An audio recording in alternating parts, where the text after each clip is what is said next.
क्या आपको पता है कि इस समय दुनिया एक ऐसे टर्निंग पॉइंट पर खड़ी है जहां अमेरिका की ग्लोबल पावर कमजोर होती दिख रही है। पिछले कुछ दिनों में जो घटनाएं हुई हैं, उन्होंने साफ संकेत दे दिए हैं कि ग्लोबल इकोनॉमी और वर्ल्ड पॉलिटिक्स का बैलेंस बदल रहा है।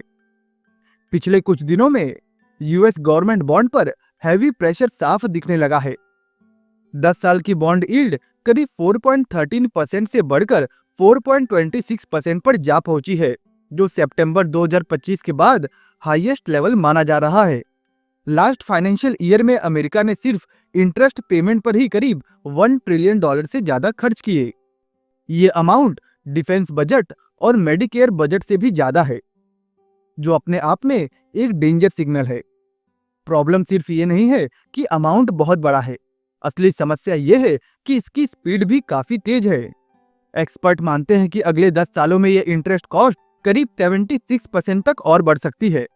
इसका मतलब यह है कि फ्यूचर में अमेरिका अपने इनकम का एक बड़ा हिस्सा सिर्फ अपने पुराने लोन की इंटरेस्ट को चुकाने में खर्च करेगा। यही अमेरिका की सबसे डेंजरस वीकनेस है, जिसे मार्केट और फॉरेन इन्वेस्टर दोनों समझ चुके हैं। चाइना ने इस वीकनेस को बहुत पहले ही पहचान लिया था और 2022 से ही चाइना लगातार यूएस ट्रेजरी बेच रहा है और धीरे धीरे अपना एक्सपोजर कम कर रहा है। नवंबर मंथ में ही चाइना ने करीब $6 बिलियन के बॉन्ड को सेल कर दिया है। आज चाइना के पास यूएस बॉन्ड का टोटल लेवल 2008 के सबसे लो लेवल पर है। लॉजिक बिल्कुल सिंपल है। जो कंट्री आपकी इकोनॉमी को हर्ट कर रही है, ट्रेड वॉर चला रही है और सैंक्शन की धमकी दे रही है, उसे पैसा क्यों दिया जाए? चाइना अब अमेरिका को फंड करने के बजाय खुद को प्रोटेक्ट करने पर फोकस कर रहा है। वहीं अब लोग डॉलर में इन्वेस्ट करने से पहले 2 बार सोच रहे हैं। भले ही इंटरेस्ट रेट करीब 5% या 6% क्यों ना हो, लेकिन रियल इन्फ्लेशन उससे कहीं ज्यादा है, जिससे एक्चुअल प्रॉफिट भी निगेटिव हो जाता है। यही वजह है कि चाइना अपनी स्ट्रेटेजी बदल चुका है। चाइना अब पैसा गोल्ड में, स्टॉक मार्केट में, सप्लाई चेन में और रियल एसेट में इन्वेस्ट कर रहा है, लेकिन अमेरिकन डेब्ट से धीरे धीरे बाहर निकल रहा है। इसी कारण चाइनीज स्टॉक मार्केट स्ट्रांग दिख रहा है और गोल्ड लगातार मजबूत होता जा रहा है। ये सिर्फ चाइना की कहानी नहीं है, बल्कि ये सिग्नल है कि ग्लोबल फाइनेंशियल सिस्टम में ट्रस्ट शिफ्ट हो रहा है।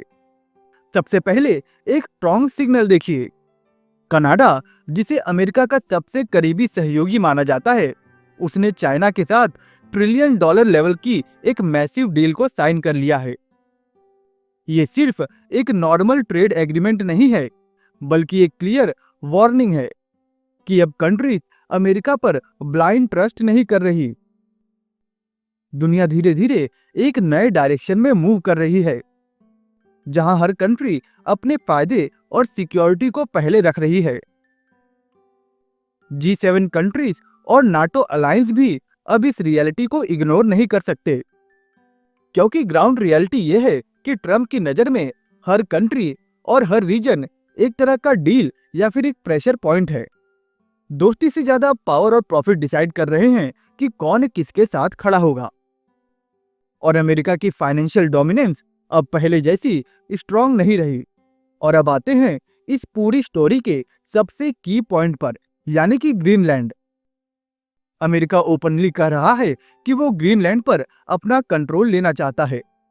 रीजंस ये दिए जा रहे हैं कि ये ग्रीनलैंड के लिए अच्छा है, यूरोप के लिए सेफ है और अमेरिका के लिए फ्यूचर सिक्योरिटी के लिए जरूरी है। लेकिन सवाल बहुत सिंपल है।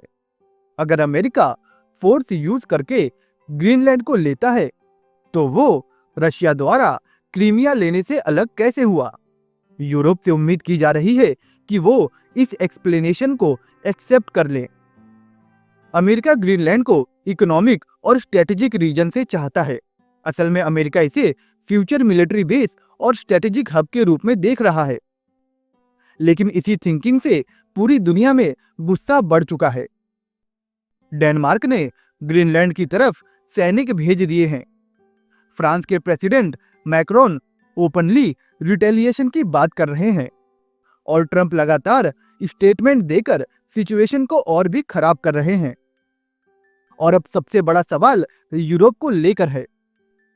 यूरोप के पास करीब 10 ट्रिलियन डॉलर से ज्यादा के यूएस एसेट मौजूद हैं। अगर यूरोप ने भी चाइना की तरह डिस्टेंस बना ली तो अमेरिका को मनी प्रिंट करना पड़ेगा। रिजल्ट ये होगा कि हाई इन्फ्लेशन, वीक डॉलर और इकोनॉमिक इंस्टेबिलिटी। और अगर इंडिया के पॉइंट ऑफ व्यू से देखें, इंडिया ट्रेडिशनली नॉन अलाइंड रहा है, यानी किसी एक पावर ब्लॉक पर पूरी तरह डिपेंड नहीं किया। आज के समय जब दुनिया अमेरिका से थोड़ा डिस्टेंस बना रही है और चाइना अपनी अलग स्ट्रेटेजी चल रहा है, तब इंडिया के पास बैलेंस बनाने का सबसे मजबूत चांस है। इंडिया ना तो ब्लाइंडली अमेरिका के साथ खड़ा होना चाहता है और ना ही चाइना के कैंप में जाना।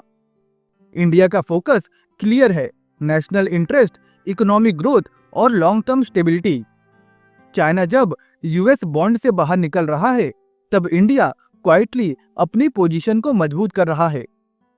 भारत ने भी डॉलर एक्सपोजर को धीरे धीरे डाइवर्सिफाई किया है और ट्रेड सेटलमेंट में लोकल करेंसी और अल्टरनेटिव मैकेनिज्म पर काम बढ़ाया है। ब्रिक्स और ग्लोबल साउथ में इंडिया का रोल इसी वजह से अहम हो जाता है, क्योंकि इंडिया एक ऐसा देश है जिस पर वेस्ट भी भरोसा करता है और डेवलपिंग वर्ल्ड भी। लास्ट फाइनेंशियल ईयर में अमेरिका ने सिर्फ इंटरेस्ट पेमेंट पर ही करीब 1 ट्रिलियन डॉलर से ज्यादा खर्च किए। प्रॉब्लम सिर्फ ये नहीं है कि अमाउंट बहुत बड़ा है, असली समस्या ये है कि इसकी स्पीड भी काफी तेज है। दोस्तों, बॉन्ड यील्ड का बढ़ना मतलब सिर्फ इन्वेस्टर की चिंता नहीं, इसका डायरेक्ट असर पूरी इकोनॉमी पर पड़ता है। लोन एक्सपेंसिव होते हैं, होम लोन महंगे होंगे, कंपनियों की बोरोविंग कॉस्ट बढ़ेगी और फाइनली इसका बर्डन आम जनता पर आएगा। जब पैसा महंगा हो जाता है तो ग्रोथ स्लो हो जाती है और नौकरियों पर भी खतरा बढ़ जाता है। अगर ट्रंप सच में ग्रीनलैंड पर फोर्सफुल कंट्रोल लेने की कोशिश करते हैं तो यूरोप की तरफ से रिएक्शन आना तय है, और जो कुछ पिछले साल इम्पॉसिबल लगता था वो आज कंप्लीटली पॉसिबल लग रहा है। बड़े निवेशक अब सिर्फ आज की गिरावट नहीं देख रहे, बल्कि आगे आने वाली तस्वीर को समझने की कोशिश कर रहे हैं। यही वजह है कि अब दुनिया के बड़े बड़े आर्थिक विशेषज्ञ बिना किसी झिझक के चेतावनियां दे रहे हैं। अब सवाल आपसे है, क्या यूरोप भी अमेरिका से दूरी बनाएगा और क्या डॉलर की ग्लोबल पावर अब और भी कमजोर होगी? क्योंकि जो बदलाव चुपचाप आते हैं वही सबसे ज्यादा असर डालते हैं। दोस्तों, वीडियो को पूरा देखने के लिए धन्यवाद और इस वीडियो को एक लाइक जरूर करें।